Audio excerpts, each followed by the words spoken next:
حضرت سلیمان علیہ السلام کے ساتھ اس وقت پیش آیا جب آپ اپنے لشکری گھوڑوں کے معائنے میں مصروف تھے۔ اسی اثنا میں آپ کی عصر کی نماز فوت ہو گئی۔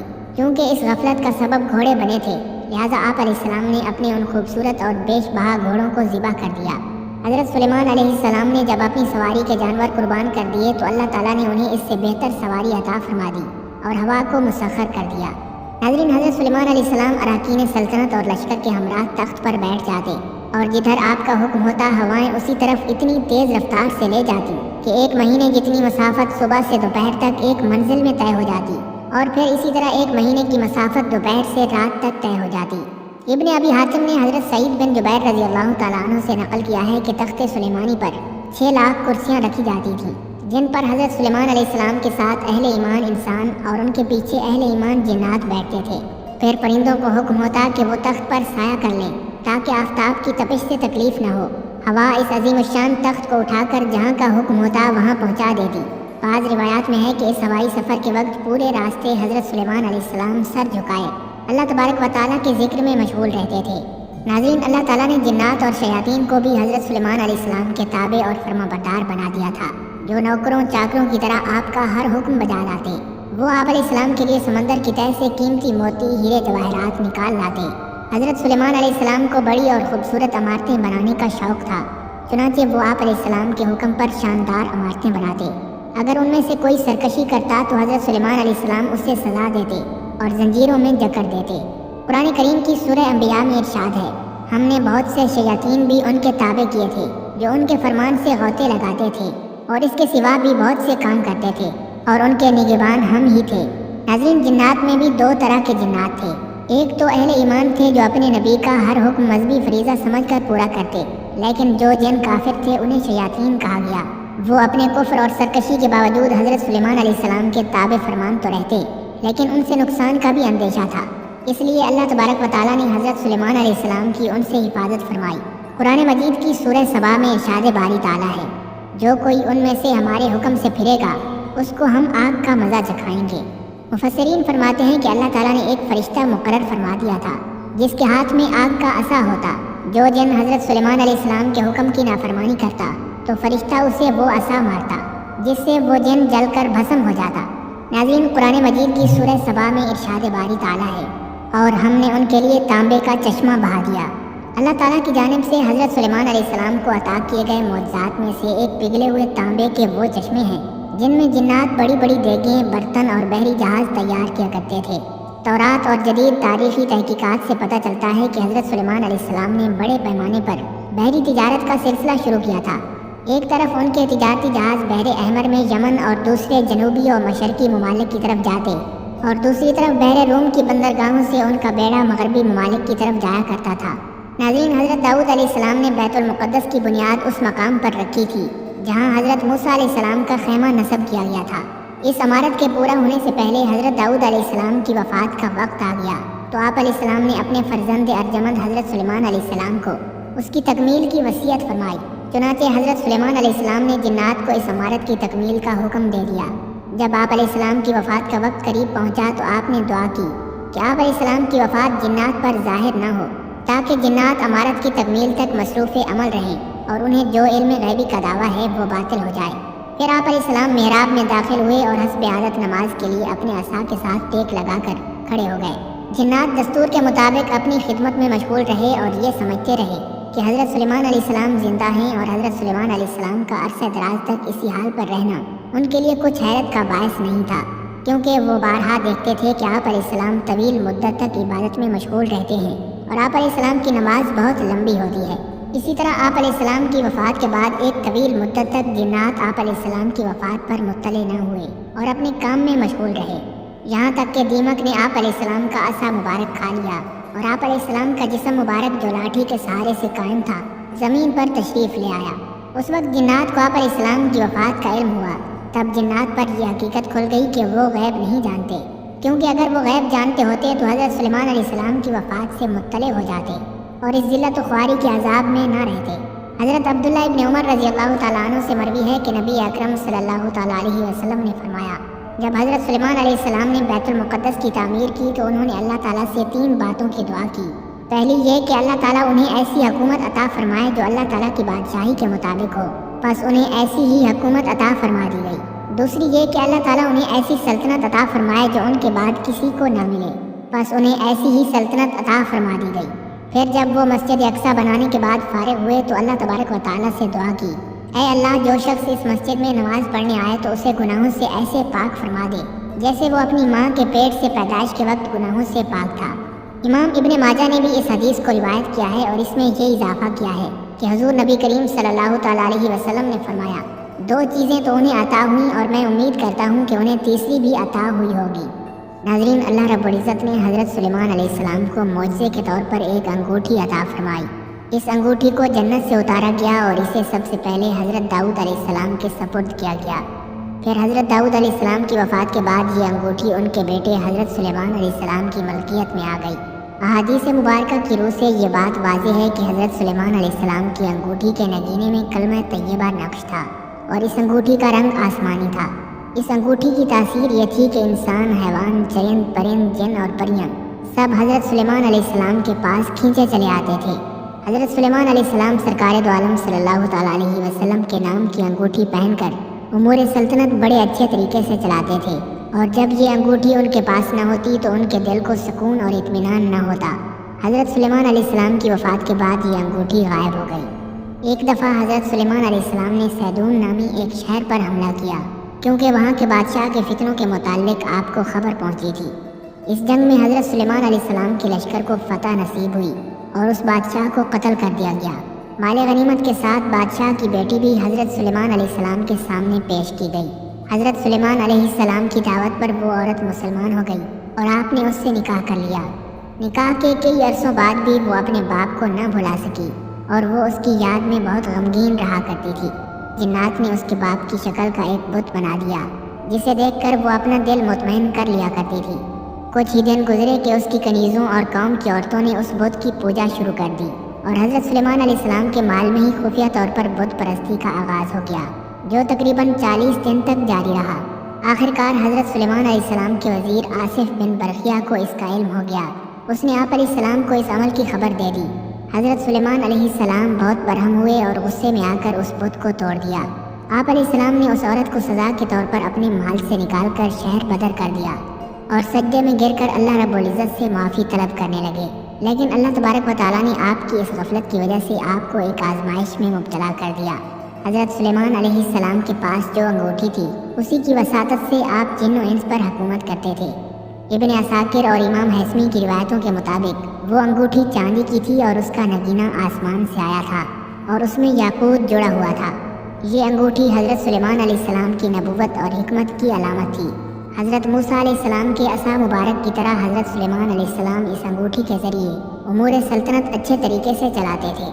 حضرت سلیمان علیہ السلام اس انگوٹھی کو کبھی خود سے الگ نہیں کرتے تھے۔ جب آپ علیہ السلام قضائے حاجت کے لیے تشریف لے جاتے تب ہی اس انگوٹھی کو اتارتے تھے اور اسے اپنی سب سے بھروسہ مند کنیز امینہ کے سپرد کر دیتے تھے۔ ایک دن جب حضرت سلیمان علیہ السلام قضائے حاجت کے لیے تشریف لے جا رہے تھے تو اس انگوٹھی کو امینہ کے حوالے کیا۔ کچھ دیر بعد ایک شیطان جس کا نام سخر تھا آپ کی شکل میں امینہ کے پاس آ گیا۔ خادمہ نے اسے حضرت سلیمان علیہ السلام سمجھ کر انگوٹھی دے دی۔ انگوٹھی کا شیطان کے ہاتھ میں آنا تھا کہ حضرت سلیمان علیہ السلام کی ساری طاقت و قوت اور اقتدار اس کے قبضے میں آ گیا۔ حضرت سلیمان علیہ السلام کو کوئی نہیں پہچانتا تھا۔ آپ علیہ السلام لوگوں کو یہ کہتے تھے کہ میں ہی سلیمان بن داؤد ہوں۔ یہ سن کر لوگ یقین نہ کرتے اور آپ کا مذاق اڑاتے تھے۔ حضرت سلیمان علیہ السلام جلد ہی یہ سمجھ گئے کہ یہ اللہ تعالیٰ کی طرف سے آزمائش ہے۔ پھر آپ علیہ السلام تخت و تاج چھوڑ کر شہر سے باہر نکل گئے اور روزگار کی تلاش کرنے لگے۔ آپ علیہ السلام نے ایک ماہگیر کے ہاں نوکری کر لی اور روز اس کے لیے سمندر سے مچھلیاں پکڑ کر لایا کرتے تھے، جس کے بدلے وہ آپ کو 2 مچھلیاں دیا کرتا تھا۔ یہ سلسلہ کافی دن تک جاری رہا۔ آپ نے اس طرح اتنی ہی مدت گزاری جتنی آپ کے مال میں بت پرستی ہوئی تھی۔ آخرکار اللہ رب العزت نے آپ کی توبہ قبول فرمائی۔ اب وہ شیطان سخر جو محل میں حضرت سلیمان علیہ السلام کی شکل و صورت کے ساتھ حکومت کر رہا تھا، درباریوں نے اس کی عادات و اطوار سے یہ بھانپ لیا کہ یہ حضرت سلیمان علیہ السلام نہیں ہے۔ لہٰذا محل میں موجود علماء نے یہ تجویز پیش کی کہ اس کے سامنے تورات پڑھی جائے۔ اگر وہ شیطان ہے تو اسے سن نہیں پائے گا۔ ایک دن جب شیطان تخت پر بیٹھا تھا تو سارے علماء اس کے ارد گرد جمع ہو گئے اور تورات کی تلاوت کرنے لگے۔